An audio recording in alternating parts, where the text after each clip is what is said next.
আৰু তাৰ মাজতে একাংশ উচ্ছেদিত পৰিয়ালে যেতিয়া গৃহহীন হৈ কোনোবা এখন ঠাইলৈ তেওঁলোকে ঢাপলি মেলিছে, একাংশ সংগঠনৰ নেতাক চৰকাৰী পৃষ্ঠপোষকতাত নমাই দি সেইসকল মানুহক ৰাস্তাত তেওঁলোকক অপমান কৰা হৈছে, অত্যাচাৰ কৰা হৈছে। এইটো কোনো পদ্ধতিতে সহ্য কৰা বিষয় নহয়।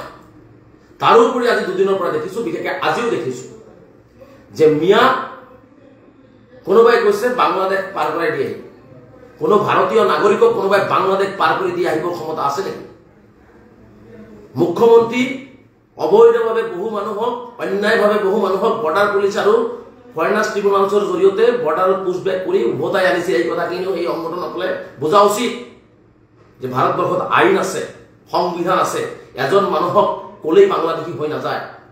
আৰু যিসকলক অত্যাচাৰ কৰা হৈছে, মই চেলেঞ্জ কৰিছোঁ অসমৰ সকলো মানুহে, যিসকলে সন্দেহ কৰে তেওঁলোকে যিমান মেচিন আছে লগাই দিয়ক।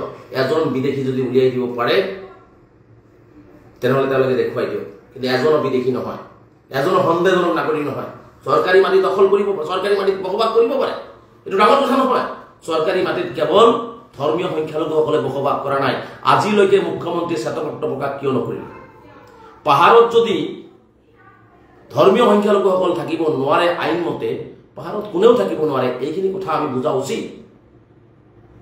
আমি কোৱা নাই যে পাহাৰত থকা সকলো জাতি জনগোষ্ঠী ধৰ্মীয় সংখ্যালঘুসকল উচ্ছেদ কৰিব, কাৰণ উচ্ছেদ বিৰোধী। আমি এনেকুৱা অমানৱীয় উচ্ছেদৰ বিৰোধী। মানুহে জীৱন নিৰ্বাহৰ কাৰণেহে ল'ৰা ছোৱালী সতি সন্ততি লৈ এনেকুৱা চৰকাৰী ভূমিত বসবাস কৰিছে বা ফৰেষ্টত বসবাস কৰিছে।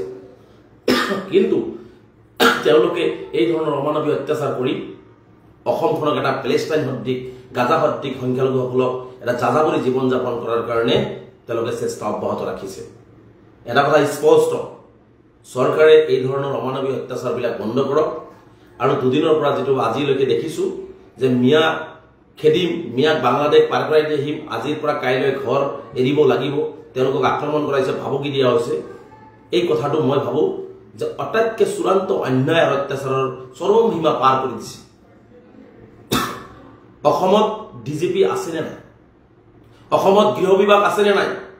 মুখ্যমন্ত্ৰীয়ে কোনোবাই ফেচবুকত টুইট এটা কৰিলেই মুখ্যমন্ত্ৰী পিছদিনাখনে গ্ৰেপ্তাৰ কৰি জেল হাজতত পঠাই মুখ্যমন্ত্ৰীয়ে বাহ লয় ফেচবুকৰ জৰিয়তে, টুইটাৰৰ জৰিয়তে। আজি যে ভাৰতীয় নাগৰিকসকলক এনেকুৱা ভয় ভাবুকি আৰু অত্যাচাৰ, শাৰীৰিকভাৱে অত্যাচাৰ কৰা হৈ আছে, তাৰ পিছতো মুখ্যমন্ত্ৰী নীৰৱ কিয়?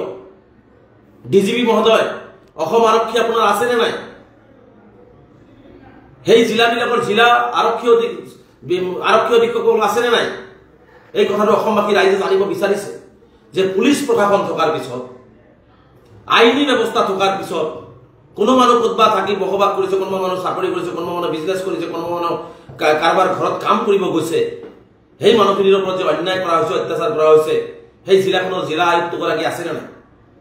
এই কথাটো অসমৰ ৰাইজে মুখ্যমন্ত্ৰীৰ পৰা জানিব বিচাৰিছে নে? মুখ্যমন্ত্ৰী ডাঙৰীয়া, আপুনি অসমত এটা অস্থিৰ আৰু সংঘাতপূৰ্ণ পৰিৱেশ সৃষ্টি কৰিবৰ কাৰণে একাংশ ভেৰণীয়া বাহিনীক আপুনি নমাই দিছে। এইটো কথা অসমৰ ৰাইজে জানিব বিচাৰিছে। সৰু সৰু কথাত অসম আৰক্ষী এক্টিভ, কিন্তু মানুহৰ ওপৰত শাৰীৰিক আক্ৰমণ, ভাৰতীয় নাগৰিকৰ ওপৰত, কোনো বিদেশীৰ ওপৰত এনেকুৱা আক্ৰমণ কৰিব নোৱাৰিব। আইনী ব্যৱস্থা ল'ব লাগিব। যদি কোনো বিদেশী নাগৰিক ইয়াত আহে, আমেৰিকা হওক, ৰাছিয়া হওক, বাংলাদেশ হওক, নেপাল হওক, তেওঁলোকে যদি ইয়াত কোনোবা ভুল কৰে, সেই ভুলবিলাকক আইনৰ জৰিয়তে তেওঁলোকক শাস্তি প্ৰদান কৰিব লাগিব। কিন্তু আক্ৰমণ, শাৰীৰিকভাৱে আক্ৰমণ আৰু মানসিকভাৱে আক্ৰমণ কৰিব নোৱাৰিব। আৰু এইসকলতো ভাৰতীয় নাগৰিক। এইসকল ভাৰতীয় নাগৰিকৰ ওপৰত এই ধৰণৰ চৰম অন্যায়, অত্যাচাৰ আৰু অসমত এটা অস্থিৰ পৰিৱেশ আৰু বাতাবৰণ সৃষ্টি কৰাৰ যি প্ৰয়াস কৰা হৈছে, তাৰ পিছতো মুখ্যমন্ত্ৰী নীৰৱ, গৃহ বিভাগ নীৰৱ। তাৰ মানে এইটো কথা আমি স্পষ্টভাৱে বুজিব বিচাৰিছোঁ যে গৃহ বিভাগ আৰু মুখ্যমন্ত্ৰী নিজে মিলি আচলতে এই মানুহখিনিৰ ওপৰত এই ধৰণৰ অত্যাচাৰ চলাই আছে। গতিকে মুখ্যমন্ত্ৰীৰ পৰা আমি স্পষ্টীকৰণ বিচাৰিছোঁ। জীৱন আৰু সম্পত্তিৰ নিৰাপত্তা দিয়াৰ দায়িত্ব মুখ্যমন্ত্ৰীৰ। অসমৰ আৰক্ষী সঞ্চালক প্ৰধানগৰাকীৰ মানুহৰ জীৱন আৰু সম্পত্তিৰ নিৰাপত্তা দিয়াৰ দায়িত্ব। শিৱসাগৰ জিলা আয়ুক্ত আৰু আৰক্ষী অধীক্ষকগৰাকীৰ মানুহৰ জীৱন আৰু সম্পত্তিৰ নিৰাপত্তা দিয়াৰ দায়িত্ব। যদি কোনো অপৰাধীয়ে অপৰাধ কৰিছে শিৱসাগৰত, তাক আইনগতভাৱে তাত শাস্তি হ'ব, তাত আমাৰ সমৰ্থন থাকিব। কিন্তু কোনো মানুহ ব্যৱসায় কৰিব গৈছে, কোনোবাই কাৰোবাৰ ঘৰত ভাতাত কাম কৰিবলৈ লৈ যোৱা হৈছে, কোনোবাই ৰাস্তাত ঠিকা কৰিবৰ কাৰণে তেওঁলোকক লৈ যোৱা হৈছে, কোনোবাই কাৰোবাৰ বিল্ডিং বনাবৰ কাৰণে লৈ যোৱা হৈছে, লৈ যোৱা মানুহখিনিক আকৌ 24 ঘণ্টা, 3 দিন, 4 দিন আকৌ নিৰজ্জনকভাৱে তেওঁলোকক শাৰীৰিক আৰু মানসিক অত্যাচাৰ কৰিব, এইটো কোনো পদ্ধতিৰে এটা সভ্য সমাজৰ কথা হ'ব নোৱাৰে। আৰু এই ক্ষেত্ৰত মই অসমৰ বৈদিক মহল, অসমৰ সংবাদ জগতৰ সকলো বিশিষ্ট ব্যক্তিসকলক মই বিনম্ৰতাৰে আহ্বান জনাম, যিটো পৰিৱেশ বিজেপি চৰকাৰ আৰু একাংশ দল সংগঠনৰ বিশেষ ব্যক্তিসকলে কৰিব বিচাৰিছে, এইটোৱে কিন্তু আমাৰ অসমৰ সমাজ জীৱন অৰ্থনৈতিকভাৱে, সামাজিকভাৱে, শৈক্ষিকভাৱে সকলো ক্ষেত্ৰতে কিন্তু অসমখন ৰখাতলৈ লৈ যোৱাৰ এটা পৰিকল্পনা ৰচনা কৰা হৈ আছে। গতিকে যিহেতু প্ৰকৃত ভাৰতীয় মানুহখিনিক, স্বাভিমানী নাগৰিকসকলক যিহেতু অন্যায় কৰা হৈছে, মই ভাবো যে অন্তত এই ক্ষেত্ৰত সকলে মাত দিয়াটো উচিত। সকলে মাত দিয়াটো উচিত যে কোনো এজন ব্যক্তি ধুবুৰীত আহিও কাম কৰিব পাৰিব, কোনো এজন ব্যক্তি কোকৰাঝাৰত আহি কাম কৰিব পাৰিব, কোনো এজন ব্যক্তি ডিব্ৰুগড়, তিনিচুকীয়া, শিৱসাগৰ, বৰাক উপত্যকাৰ হাইলাকান্দি, কৰিমগঞ্জ বা শিলচৰতো কাম কৰিব পাৰিব। এইটো তেওঁলোকৰ অধিকাৰ। আৰু তাক বাধা প্ৰদান কৰি, বাধাটো বা বেলেগ কথা, তাত তেওঁলোকক আক্ৰমণ কৰা হৈছে, তেওঁলোকক এতিয়া ভয় ভীতি দেখুওৱা হৈছে, তেওঁলোকক এতিয়া ভয় শংকাত সেইসকল মানুহ আছে, আমাক বহু মানুহে ফোন কৰিছে, তেওঁলোকে ভয় শংকাত তেওঁলোকে ল'ৰা ছোৱালীলৈ দিন কটাবলগীয়া হৈছে। এনেকুৱা এটা অৰাজক পৰিৱেশ অসমত সৃষ্টি কৰা হৈছে।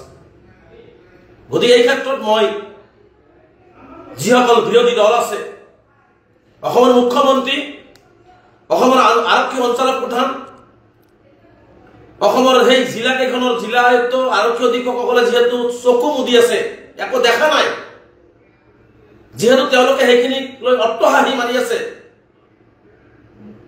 যে মিয়াক খেদি আছে, মিয়াক মাৰি আছে, মিয়াক পঢ়াই দি আছে, এই যে এটা তুচ্ছ তাচ্ছিল্য আৰু এই যে এই ধৰণৰ মানসিকতা, এটা সংকীৰ্ণ মানসিকতা তেওঁলোকে লৈছে, এই ক্ষেত্ৰত মই ভাবো যে প্ৰত্যেকজন ব্যক্তিয়ে, এইসকল ভাৰতীয় নাগৰিক, এইসকল বিভিন্ন ঠাইত কাম কৰিব গৈছে বা ব্যৱসায় সূত্ৰে গৈছে বা বিভিন্নজনক লৈ যোৱা হৈছে, সেইসকল মানুহৰ সুৰক্ষা দিয়াৰ কাৰণে আমি সকলোৱে মাত মাতিব লাগে আৰু আমি সকলোৱে ওলাই দিব লাগে। আৰু সেই সংগঠনসকলৰ মই বিশিষ্ট ব্যক্তিসকলক মই আহ্বান জনাইছো যে আপোনালোকেও এই মানুহখিনি সন্দেহজনক বা বিদেশী, বাংলাদেশী এই শব্দ প্ৰয়োগ কৰাৰ আগতে মানুহখিনিক চাওক। হয়তোবা এনেকুৱা হ'ব যে সেই মানুহখিনিৰ কাগজ পত্ৰ আপোনাতকৈ আৰু বহুত দিন আগৰ কাগজ পাতি থকা মানুহ, আপোনালোকতকৈ বহুত আগত থকা কাগজ পাতি থকা মানুহ। গতিকে আমি অসমখন এটা সুস্থিৰ পৰিৱেশ বিচাৰিছো, মাজে মাজে এনেকুৱা ধৰণৰ এটা পৰিৱেশ তৈয়াৰ কৰি কোনেও লাভৱান নহয়, অসম আগুৱাই নাযায়। অসম বিজেপি দলে যি ধৰণে ৰখাতলৈ লৈ যাব বিচাৰিছে আৰু তাত কিছুমানে হাত উজান দিছে, আজি নহলে 10 বছৰ পিছত বুজি পাব যে মুখ্যমন্ত্ৰী হিমন্ত বিশ্ব শৰ্মা ডাঙৰীয়াই অসম আগুৱাই লোৱাৰ চিন্তা কৰা নাছিলে, অসমখন ধ্বংস কৰি এটা বিভাজনমুখী ৰাজনীতি, বিভাজনমুখী এটা পৰিৱেশ তৈয়াৰ কৰিবৰ কাৰণেহে মুখ্যমন্ত্ৰীয়ে ৰাজনীতি কৰিছিলে।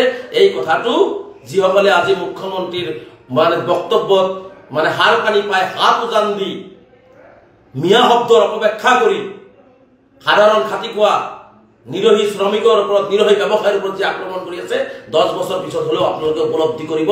এই কথাটো মই আজি কৈ থলো।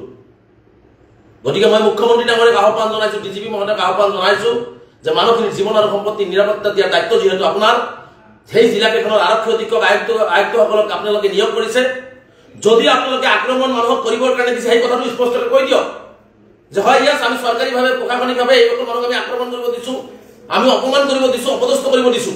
আৰু যদি দিয়া নাই, তেনেহ'লে মই ভাবো যে মুখ্যমন্ত্ৰী ডাঙৰীয়াই যিসকলে আইন ভংগ কৰি, যিসকলে আইন অৱমাননা কৰি ভাৰতীয় নাগৰিকসকলৰ ওপৰত অত্যাচাৰ কৰি আছে, তেওঁলোকৰ বিৰুদ্ধে কঠোৰ ব্যৱস্থা গ্ৰহণ কৰক। আমি স্পষ্টভাৱে মুখ্যমন্ত্ৰীক কৈছো যে মুখ্যমন্ত্ৰীয়ে যদি কৰিব দিয়া নাই, অসম আৰক্ষী আৰু গৃহ বিভাগে যদি কৰিব দিয়া নাই, সেই কথাটো স্পষ্ট কৰক। আৰু যদি কৰিব দিছে, সেই কথাটো অসমৰ ৰাইজে জানিব বিচাৰিছে যে নিজৰ ৰাজনৈতিক স্বাৰ্থৰ কাৰণে, ৰাজনৈতিক মুনাফাৰ কাৰণে, অসমখন ধ্বংস কৰিবৰ কাৰণে যদি সেইসকলক অত্যাচাৰ, কাৰোবাক অত্যাচাৰ কৰিব দিছে, সেই কথাটো স্পষ্ট মুখ্যমন্ত্ৰী ডাঙৰীয়া, গৃহ বিভাগৰ ডিজিপি মহোদয় কৰিব লাগে। আমি বিচাৰিছো, আমাৰ স্পষ্ট কথা, ভাৰতীয় সংবিধানে দিয়া আমাৰ যিখিনি অধিকাৰ, সেইখিনি অধিকাৰ আমাক লাগে আৰু সেইখিনি অধিকাৰ লৈ আমি জীয়াই থাকিব লাগিব। গতিকে এই অধিকাৰখিনি কোনো আমাৰ পৰা হৰণ কাঢ়ি ল'ব নোৱাৰে, আমাৰ অধিকাৰখিনি কোনো খৰ্বও কৰিব নোৱাৰে। গতিকে আমাৰ অধিকাৰ আমাক দিব লাগিব। আমি কাৰো অধিকাৰ কাঢ়ি লৈ অহাৰ বিচৰা নাই। আমাক যিখিনি প্ৰাপ্য অধিকাৰ, আমি যিখিনি সাংবিধানিক অধিকাৰ, আমাৰ জীৱনৰ সম্পত্তিৰ যিখিনি নিৰাপত্তাৰ অধিকাৰ, আমাৰ যিখিনি অন্য বস্ত্ৰৰ বাসস্থান, সেইখিনি অধিকাৰ আমাক সেইখিনিয়ে লাগে। আমি কাৰো ভূমি, কাৰো সম্পত্তি আমি কাৰো দখল কৰিব যোৱা নাই, কাৰো আমি টকা পইচা আমি বিচাৰি যোৱা নাই। আমাক কেৱল মাত্ৰ আমাৰ যিখিনি অধিকাৰ, সেইখিনি অধিকাৰ লৈ জীয়াই থকাৰ কাৰণে ব্যৱস্থা গ্ৰহণ কৰিব কাৰণে চৰকাৰক আহ্বান জনাইছো।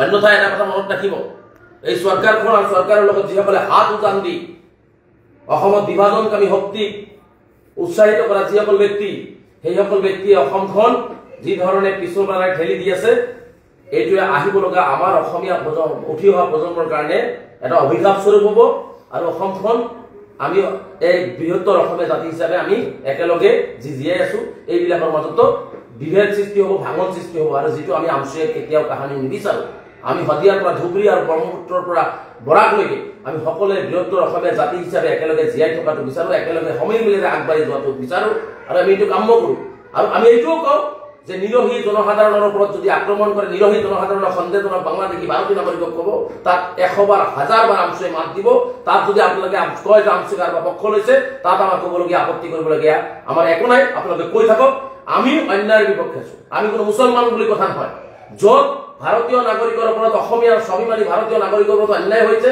য'ত চৰকাৰে অন্যায় কৰি আছে একাংশ চৰকাৰৰ পৃষ্ঠপোষকতাত মানুহক অত্যাচাৰ কৰি আছে তাতেই ধৰ্ম জাতি গোষ্ঠীৰ কথা নাই তাতে আমচুৱে মাত মাতিছে আৰু মাত মাতি যাব